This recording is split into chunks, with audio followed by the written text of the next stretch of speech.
I'm David Preston, and you're listening to the Lit AF podcast. Join us each week for a tour through the literary classics like you have never heard them before. Each season is a new book, and each episode is a new way of thinking about it. If you'd like more information about becoming a sponsor or a member of the Lit AF community, which will enable you to attend live streams with authors, get discounts on merchandise, participate in community forums, and even determine what I read next, come find us on the web at litafpodcast.com. Hi, and welcome back to the Lit AF podcast. I'm your host, David Preston, and today we're wrapping up one of the most amazing stories that I never bothered with in my entire life, A Christmas Carol by Charles Dickens. Today's Stave 5 is appropriately titled, The End of It. Yes! And the bedpost was his own. The bed was his own. The room was his own. Best and happiest of all, the time before him was his own to make amends in. I will live in the past, the present, and the future, Scrooge repeated as he scrambled out of bed. The spirits of all three shall strive within me. Oh, Jacob Marley, heaven and the Christmas time be praised for this. I say it on my knees, old Jacob, on my knees. He was so fluttered and so glowing with his good intentions that his broken voice would scarcely answer to his call. He had been sobbing violently in his conflict with the spirit, and his face was wet with tears. "They are not torn down," cried Scrooge, folding one of his bed curtains in his arms. "They are not torn down, rings and all. They are here. I am here. The shadows of these things that would have been may be dispelled. They will be. I know they will." His hands were busy with his garments all this time, turning them inside out, putting them on upside down, tearing them, mislaying them, making them parties to every kind of extravagance. "I don't know what to do," cried Scrooge, laughing and crying in the same breath, and making a perfect Laocoon of himself with his stockings. I don't know what that means, but I'm going to look it up and put it in the show notes somewhere. "I am as light as a feather. I am as happy as an angel. I am as merry as a schoolboy. I am as giddy as a drunken man. A Merry Christmas to everybody. A Happy New Year to all the world. Hallo here. Whoop, hallo." He had frisked into the sitting room and was now standing there, perfectly winded. "There's the saucepan that the gruel was in," cried Scrooge, starting off again and going round the fireplace. "There's the door by which the ghost of Jacob Marley entered. There's the corner where the ghost of Christmas present sat. There's the window where I saw the wandering spirits. It's all right. It's all true. It all happened. Ha ha ha!" Really, for a man who had been out of practice for so many years, it was a splendid laugh, a most illustrious laugh. The father of a long, long line of brilliant laughs. "I don't know what day of the month it is," said Scrooge. "I don't know how long I've been among the spirits. I don't know anything. I am quite a baby. Never mind. I don't care. I'd rather be a baby. Hallo, whoop, hallo here." He was checked in his transports by the churches ringing out the lustiest peals he had ever heard. Clash, clang, hammer, ding, dong, bell, bell, dong, ding, hammer, clang, clash. Oh, glorious, glorious. You know, a friend of mine likes to take hikes and draw our attention to exactly where we're standing, like literally. She takes a branch or a rock and draws a circle in about a foot diameter and puts her attention so closely on whatever is in that circle, nothing else. And even the most minute things that we experience with our senses, the sights, the sounds, the smells that we walk past and through every day without taking notice, become so precious when we actually consider that today might be our last. And that's what the Stoics were so on to. Amor fati, yes, love your fate, but memento mori even more. Remember death, because it makes life finite. We're all born with an expiration date. If we lasted forever, it wouldn't be a big deal. But we're not, and it is. Running to the window, he opened it and put out his head. No fog, no mist, clear, bright, jovial, stirring, cold, cold, piping for the blood to dance to. Golden sunlight, heavenly sky, sweet, fresh air, merry bells. Oh, glorious, glorious. "What's today?" cried Scrooge, calling downward to a boy in Sunday clothes who perhaps had loitered in to look about him. "Eh?" returned the boy, with all his might of wonder. "What's today, my fine fellow?" said Scrooge. "Today," replied the boy. "Why, Christmas Day." "It's Christmas Day," said Scrooge to himself. "I haven't missed it. The spirits have done it all in one night. They can do anything they like. Of course they can. Of course they can. Hello, my fine fellow." "Hello," returned the boy. "Do you know the poulterers in the next street but one at the corner?" Scrooge inquired. "I should hope I did," replied the lad.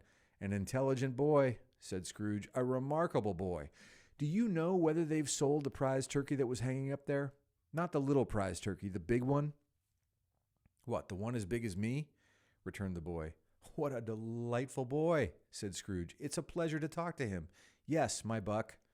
"It's hanging there now," replied the boy. "Is it? Go and buy it." "Walk-er!" exclaimed the boy. "No, no," said Scrooge. "I am in earnest. Go and buy it, and tell him to bring it here, that I may give them the direction where to take it. Come back with the man, and I'll give you a shilling. Come back with him in less than 5 minutes, and I'll give you half a crown." The boy was off like a shot. He must have had a steady hand at a trigger who could have got a shot off half as fast.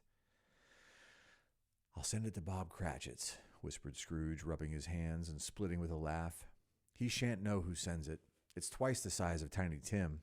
Joe Miller never made such a joke as sending it to Bob's will be." The hand in which he wrote the address was not a steady one, but write it he did, somehow, and went downstairs to open the street door, ready for the coming of the poulterer's man. As he stood there, waiting his arrival, the knocker caught his eye. "I shall love it as long as I live," cried Scrooge, patting it with his hand. "I scarcely even looked at it before. What an honest expression it has in its face. It's a wonderful knocker. Here's the turkey. Hello, whoop! How are you? Merry Christmas." It was a turkey. He never could have stood upon his legs, that bird. He would have snapped him short off in a minute like sticks of sealing wax. "Why, it's impossible to carry that to Camden Town," said Scrooge. "You must have a cab." The chuckle with which he said this, and the chuckle with which he paid for the turkey, and the chuckle with which he paid for the cab, and the chuckle with which he recompensed the boy, were only to be exceeded by the chuckle with which he sat down breathless in his chair again and chuckled till he cried. Shaving was not an easy task, for his hand continued to shake very much, and shaving requires attention, even when you don't dance while you are at it. But if he had cut off the end of his nose, he would have put a piece of sticking plaster over it and been quite satisfied.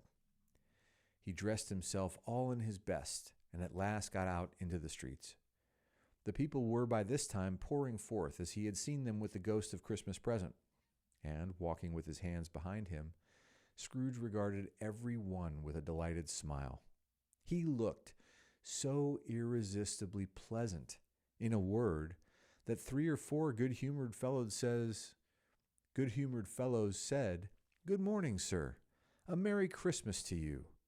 And Scrooge said often afterwards that of all the blithe sounds he had ever heard, those were the blithest in his ears.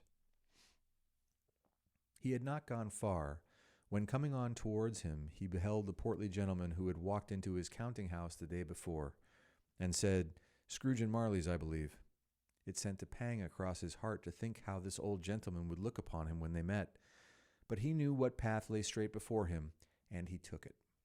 "My dear sir," said Scrooge, quickening his pace, and taking the old gentleman by both his hands, "how do you do? I hope you succeeded yesterday. It was very kind of you. A Merry Christmas to you, sir." "Mr. Scrooge?" "Yes," said Scrooge, "that is my name, and I fear it may not be pleasant to you. Allow me to ask your pardon. And will you have the goodness—" Here Scrooge whispered in his ear.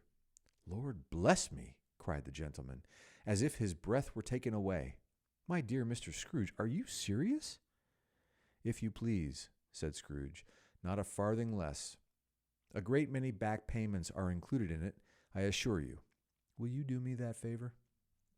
"My dear sir," said the other, shaking hands with him, "I don't know what to say to such "Please, don't say anything," retorted Scrooge.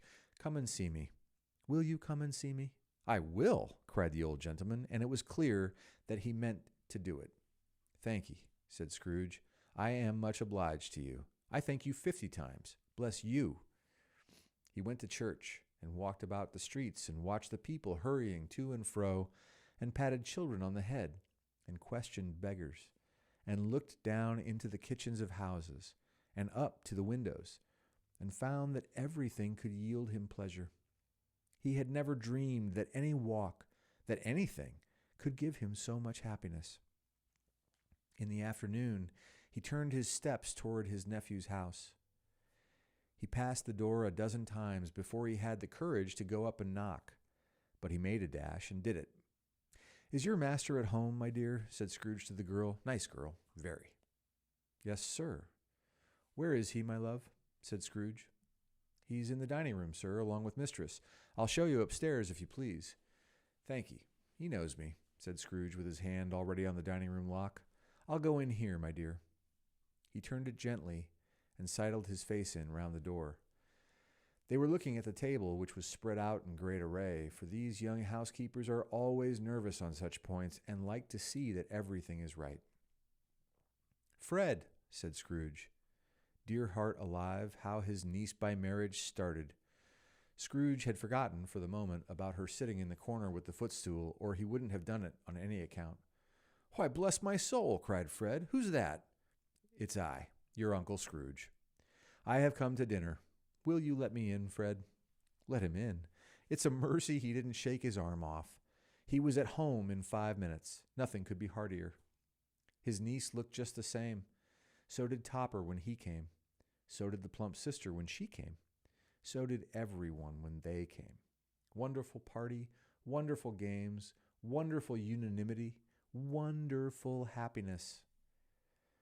But he was early at the office next morning. Oh, he was early there. If he could only be there first and catch Bob Cratchit coming late, that was the thing he had set his heart upon, and he did it. Yes, he did. The clock struck 9. No Bob. A quarter past. No Bob. He was full 18 minutes and a half behind his time. Scrooge sat with his door wide open that he might see him come into the tank. His hat was off before he opened the door. His comforter, too. He was on his stool in a jiffy, driving away with his pen as if he were trying to overtake 9 o'clock. "Hello," growled Scrooge, in his accustomed voice, as near as he could feign it.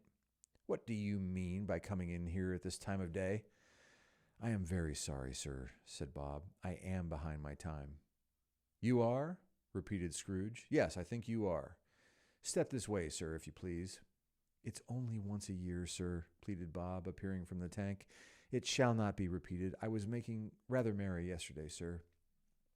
"Now, I'll tell you what, my friend," said Scrooge. "I'm not going to stand this sort of thing any longer, and therefore," he continued, leaping from his stool and giving Bob such a dig in the waistcoat that he staggered back into the tank again, "and therefore I'm about to raise your salary."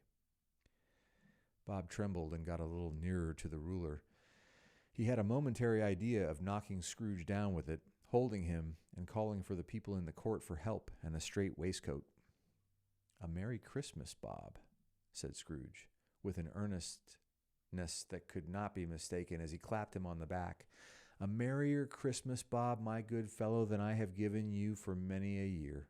I'll raise your salary, and endeavor to assist your struggling family, and we will discuss your affairs this very afternoon over a Christmas bowl of smoking bishop, Bob.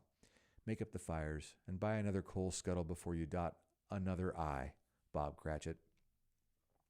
Scrooge was better than his word. He did it all, and infinitely more. And to Tiny Tim, who did not die, he was a second father.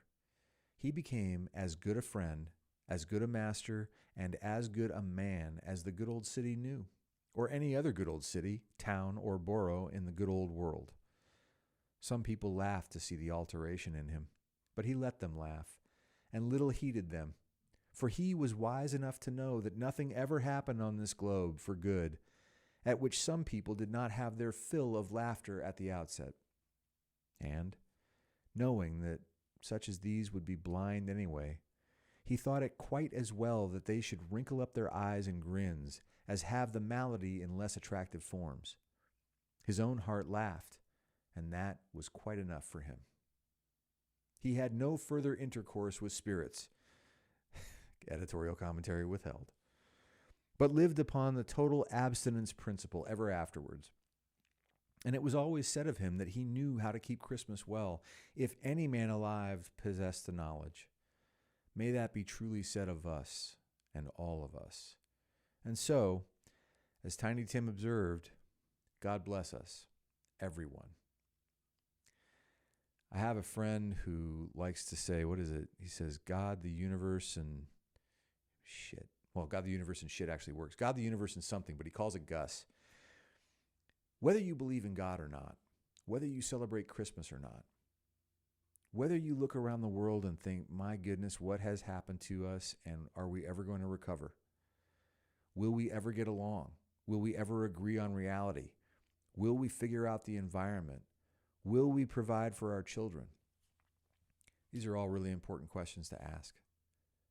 But no matter who you are, where you live, or how you celebrate today and tomorrow and the day after that, I wish you peace. I wish you safety and security. I wish you the kind of prosperity that you can't measure in a bank account, but also enough in your bank account to support the kind of prosperity that you can't measure in a bank account.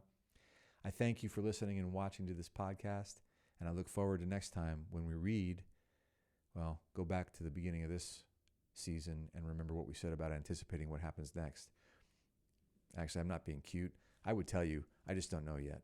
But coming up soon, the next season of Lit AF and me along with it. Until then, bye for now, and season's greetings.